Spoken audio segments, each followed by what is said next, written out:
Hey everyone, and welcome. So if you've ever put your money into bonds or any kind of loan, you've definitely taken on something called credit risk. But here's the thing, it's not just one simple risk. Today, we're going to pull back the curtain and look at the two very different faces of credit risk. So let me just ask you this straight up. When you buy a bond, you're essentially lending out your money. What is the actual risk you're signing up for? Is it just that you might not get paid back? Well, as you're about to see, there's a little more to it than that. Yeah, it's not that simple. See, credit risk actually has two totally distinct parts that every single investor really ought to understand. So let's start untangling them. Now, these two risks we're about to get into, default risk and credit spread risk, they both live under the same big umbrella called credit risk. And trust me, getting a real grip on how they're different is absolutely key to making smarter investment decisions. Okay, first up, let's tackle the one that probably comes to mind for most people when they think about the risk of lending money. This is the most direct, the most obvious kind of danger. So the official definition is right here. Default risk is, simply the chance that the person or company you lent money to just doesn't pay you back. This applies to everything from a huge corporate bond to a home loan. At its core, it's the risk of a broken promise. Let's make this super concrete. Think about a standard home loan, say for $300,000. The bank that issues that loan has no crystal ball. They don't know for sure they'll get all their money back.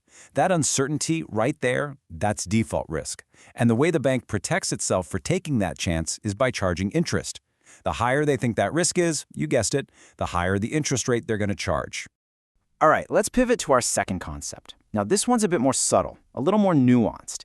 It's a risk that can hit your investment's value even if the borrower is paying back every single penny right on time. See, unlike default risk, spread risk has nothing to do with someone breaking their promise to pay. Nope, this is all about what the market thinks.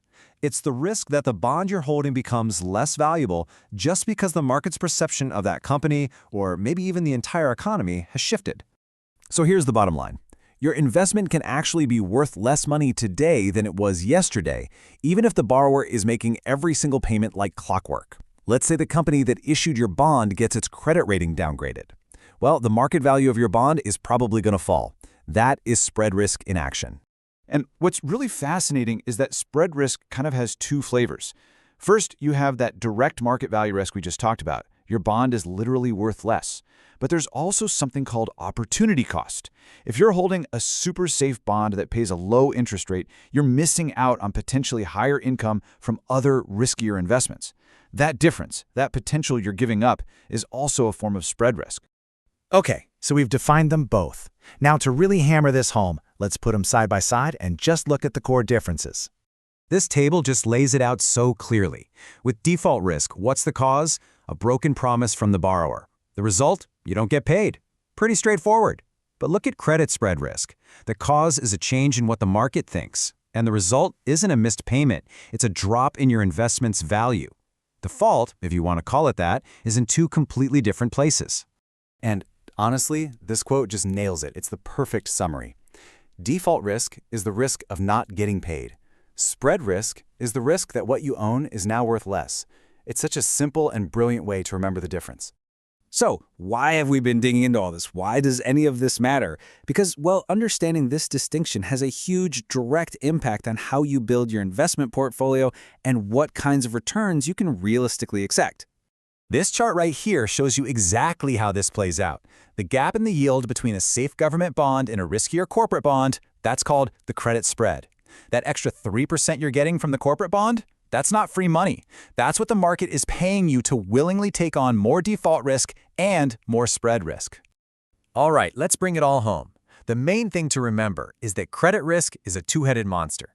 You've got default risk, which is all about whether the borrower can pay you back. Then you have spread risk, which is about your investment's value going up or down because of the market. And at the end of the day, the more of these risks you're willing to take, the higher the potential reward the market needs to offer to convince you. And that's a wrap. So I'm going to leave you with a question to chew on. Now that you can really see the difference, which of these two risks are you paying more attention to in your own portfolio?